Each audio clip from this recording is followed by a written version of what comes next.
Des situations qui autrefois suscitaient de fortes émotions semblent désormais étrangement distantes. Des messages pourraient arriver mais sans urgence. Des personnes pourraient révéler leur vraie nature sans que vous ayez à demander ou à confronter. Et la partie la plus essentielle, vous ne ressentez pas le besoin de répondre immédiatement. Ce n'est pas de l'engourdissement, c'est de la régulation. L'activation spirituelle authentique ne vous rend pas plus émotionnel. Elle vous rend moins vulnérable aux emprises. Durant la pleine lune, l'énergie s'étend vers l'extérieur. Vos émotions s'amplifient. Votre conscience s'élargit. Mais après la pleine lune, l'énergie accomplit quelque chose de bien plus puissant. Elle s'effondre vers l'intérieur. Et quand elle s'effondre vers l'intérieur, elle réorganise votre structure intime. Le 9 janvier est le moment où cette réorganisation s'achève. Votre système nerveux se recalibre hors du mode de survie. Votre corps émotionnel libère les attachements qu'il n'a plus besoin de protéger. Votre intuition cesse de crier et commence à murmurer avec précision. C'est pourquoi l'intuition semble plus silencieuse le 9 janvier. Non pas plus faible, mais plus affûtée. Car l'intuition n'a pas besoin de volume quand la résistance a disparu. C'est aussi pourquoi les élus ne vivent pas de percées dramatiques ce jour-là. Il n'y a pas de larmes, pas de confessions émotionnelles, pas de réalisation soudaine qui explose. Au lieu de cela, il y a la certitude. La certitude semble simple, peu impressionnante, presque ordinaire. Mais la certitude est l'état le plus redoutable pour une ancienne ligne temporelle. Car une fois que la certitude s'installe, vous cessez de négocier avec le passé. Vous ne discutez plus avec la réalité. Vous n'essayez plus de changer les gens. Vous ne remettez plus en question ce que vous savez déjà. Et quand vous cessez de négocier, les lignes temporelles s'effondrent. L'univers ne répond pas à l'intensité émotionnelle. Il répond à la stabilité. Le 9 janvier est le moment où votre fréquence intérieure se stabilise. C'est pourquoi le jour suivant la pleine lune compte plus que la pleine lune elle-même. La pleine lune expose ce qui ne peut plus perdurer. Le 9 janvier détermine ce qui perdure avec vous. C'est la différence entre voir la vérité et vivre à partir d'elle. Et une fois ce basculement accompli, votre énergie n'est plus disponible pour les mêmes schémas. C'est alors que la transformation réelle commence. Non pas bruyamment, non pas publiquement, mais éternellement. 2. Le basculement invisible. Quand votre âme cesse de demander la permission, le 9 janvier ne s'annonce pas avec des signes ou des symboles. Il s'annonce par l'absence. L'absence de débat intérieur, l'absence d'hésitation, l'absence de cette pression familière à justifier vos choix. Avant ce jour, votre monde intérieur négociait encore. Même quand vous connaissiez la vérité, une partie de vous vérifiait encore. Est-ce le bon moment? Suis-je trop ferme? Devrais-je donner une chance supplémentaire? Ces questions n'étaient pas de la faiblesse. Elles étaient des échos d'une ancienne stratégie de survie. 6. Le changement relationnel. Personne ne vous a averti. D'un des plus inattendus et profonds bouleversements qui surviendront après le 10 janvier, la transformation de vos relations. Ce n'est pas un simple ajustement social, mais une réorganisation profonde de la façon dont votre âme interagit avec les autres. Avant ce jour, vos liens étaient souvent tissés par l'habitude, le besoin mutuel ou les échos du passé. Vous pouviez maintenir des connexions par compromis, par peur de la solitude ou par un sens du devoir ancré dans l'ego. Mais une fois que votre chronologie intérieure se verrouille, ces liens commencent à se révéler dans leur vérité nue. Ce qui était autrefois confortable devient un miroir de votre évolution et souvent un appel à la libération. Imaginez cela comme un jardin spirituel où les plantes qui ne reçoivent plus de lumière sèchent naturellement. Après le 10 janvier, votre énergie, maintenant alignée sur l'authenticité, cesse d'alimenter les relations qui demandent une distorsion de votre essence. Vous pourriez remarquer que des amis de longue date, des partenaires ou même des membres de la famille commencent à sembler distants, non par conflit ouvert, mais par une incompatibilité subtile de fréquence. Les conversations qui jadis coulaient avec facilité se tarissent, laissant place à un silence qui n'est pas vide, mais chargé de signification. Ce n'est pas un rejet personnel. C'est l'univers qui orchestre une filtration divine, afin que votre cercle reflète la grandeur de qui vous devenez. Pour les élus, ce changement relationnel est souvent marquée par 3 phases distinctes. D'abord, la phase de détachement intuitif. Vous sentez une attirance moindre vers ceux qui vibrent sur des ondes inférieures. Ce n'est pas du jugement, mais une reconnaissance sacrée que chaque âme suit son propre chemin. Vous pourriez vous surprendre à annuler des rencontres sans culpabilité ou à répondre avec une brièveté qui surprend. Ensuite vient la phase de confrontation intérieure. L'ego peut résister en ravivant des souvenirs ou en créant des doutes. Suis-je en train de devenir isolé? Vous demanderez-vous, mais écoutez plus profondément. C'est votre âme qui vous guide vers des espaces où vous pouvez briller sans ombre. Enfin, la phase d'attraction nouvelle, des âmes alignées commencent à apparaître comme attirées par un aimant cosmique. Ces connexions ne naissent pas de l'effort, mais de la résonance. Elles sont profondes, nourrissantes et exemptes de drame. Attention, cependant, résister à ce changement peut amplifier la friction.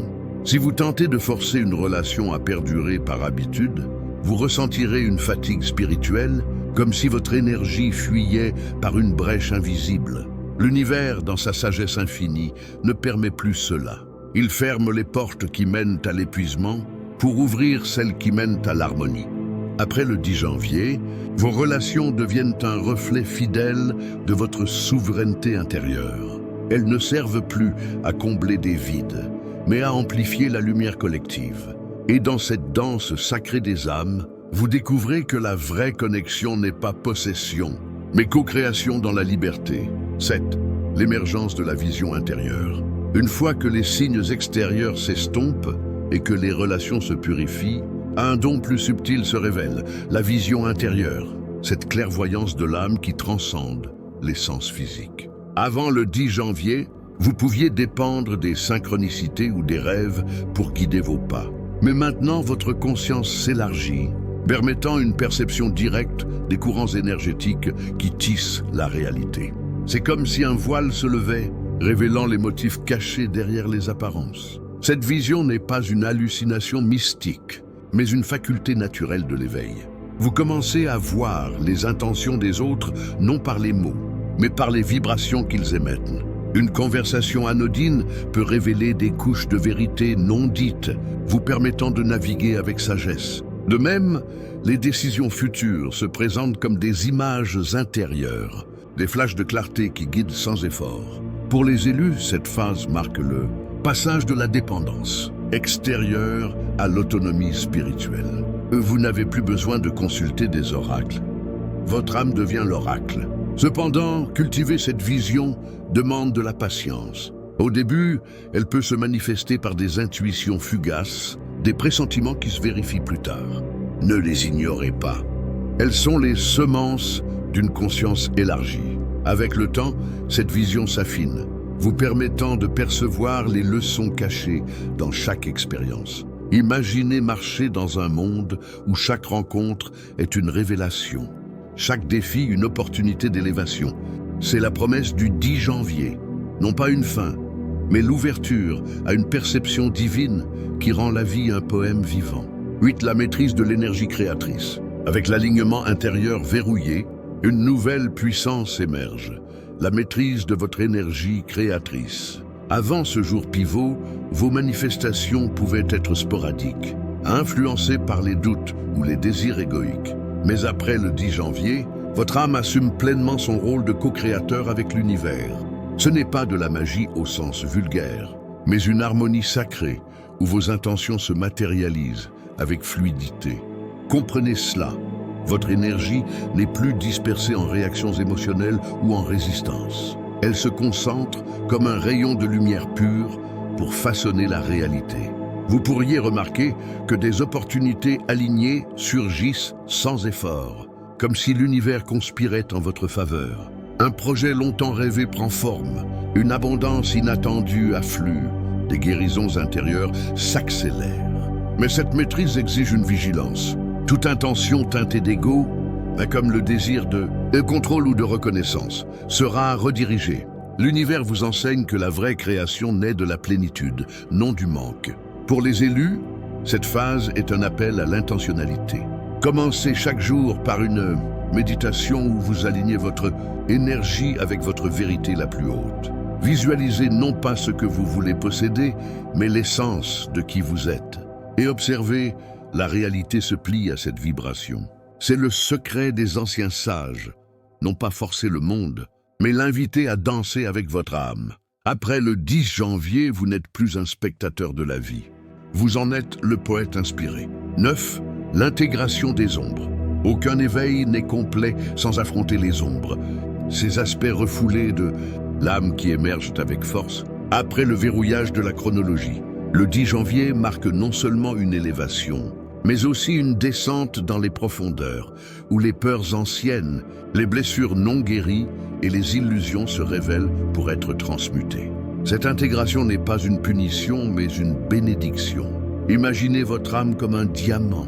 Les ombres sont les impuretés qui, une fois polies, augmentent sa brillance. Vous pourriez vivre des nuits sombres de l'âme, où des mémoires enfouies remontent, provoquant une turbulence intérieure. Ne résistez pas. Accueillez-les avec compassion. Chaque ombre intégrée libère une énergie immense, transformant la faiblesse en force, la peur en sagesse. Pour naviguer cela, pratiquez l'observation sans jugement. Asseyez-vous en silence, laissez les ombres parler et offrez-leur la lumière de votre conscience. Avec le temps, vous réaliserez que ces ombres n'étaient pas des ennemis, mais des enseignants déguisés. Après le 10 janvier, cette intégration accélère votre croissance, vous rendant inaltérable aux tempêtes extérieures. Vous devenez un phare, illuminant non seulement votre chemin, mais celui des autres. 10. La communion avec le collectif. Une fois les transformations individuelles ancrées, un appel plus vaste se fait entendre, la communion avec le collectif des élus. Le 10 janvier n'est pas isolé. Il est un portail pour une conscience collective, où les âmes éveillées se relient en un réseau invisible de lumière. Vous pourriez sentir un tiraillement intérieur vers des communautés spirituelles, des rassemblements sacrés ou des connexions en ligne avec ceux qui vibrent à la même fréquence. Ce n'est pas une quête sociale, mais une reconnaissance que l'éveil individuel nourrit l'éveil planétaire. Dans cette communion, les échanges deviennent des échanges d'énergie pure, des insights partagés, des guérisons mutuelles, une amplification de la sagesse collective. Attention, cette phase demande du discernement. Ne forcez pas les liens, laissez-les se former organiquement. L'univers orchestrera les rencontres nécessaires. Et rappelez-vous, votre rôle n'est pas de sauver les autres, mais de rayonner votre vérité, inspirant par l'exemple. Après le 10 janvier, vous contribuez à un réveil global où chaque élu est une pièce d'un puzzle divin. 11. La transcendance du temps linéaire.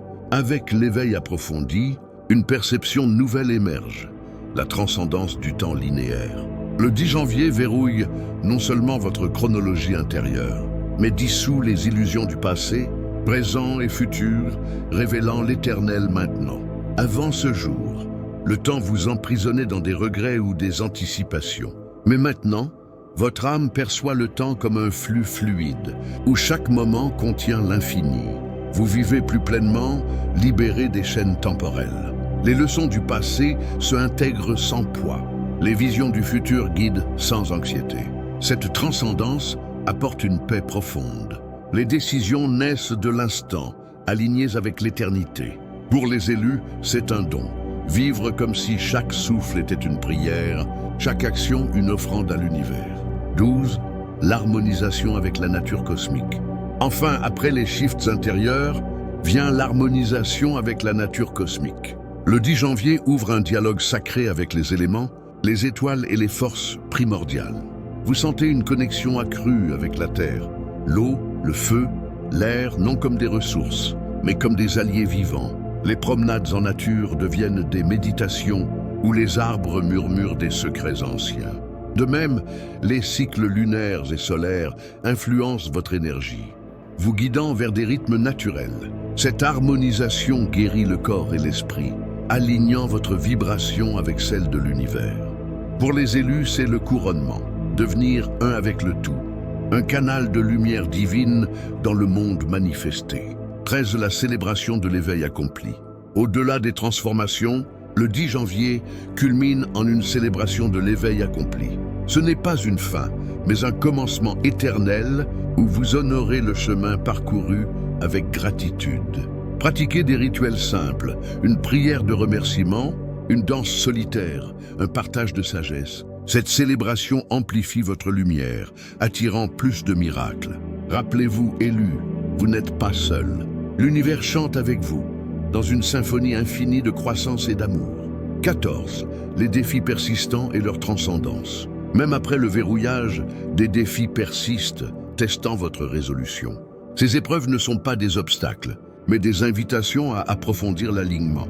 Face à l'adversité, rappelez-vous votre souveraineté. Utilisez la neutralité émotionnelle pour observer, la vision intérieure pour discerner, l'énergie créatrice pour transformer. Chaque défi transcendé élève votre fréquence, vous rendant plus résilient.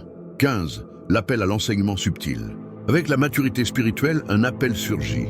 Enseignez subtilement, non par des mots grandiloquents, mais par votre présence. Votre vie devient un enseignement vivant, inspirant les autres à s'éveiller. Soyez vigilants, enseignez sans attachement aux résultats. Laissez l'univers guider ceux prêts à recevoir. Seize la fusion avec la source divine. Ultimement, le 10 janvier mène à la fusion avec la source divine, où l'ego se dissout complètement, laissant place à une conscience unifiée. Dans cet état, vous êtes amour pur, sagesse infinie. La dualité s'efface. Tout éteint. C'est l'apogée de l'éveil. Être le divin incarné. 17. Les visions prophétiques. Certains élus recevront des visions prophétiques post-10 janvier, révélant des futurs possibles. Traitez-les avec humilité. Elles guident, sans imposer. 18. La guérison planétaire. Votre éveil contribue à la guérison planétaire. En élevant votre vibration, vous aidez à dissoudre les ombres collectives. 19. L'éternelle expansion. L'éveil n'a pas de fin. C'est une expansion éternelle. Après le 10 janvier, embrassez l'inconnu avec joie. 20. La gratitude infinie. Terminez par la gratitude. Pour le chemin, les leçons, l'univers, elle amplifie tout.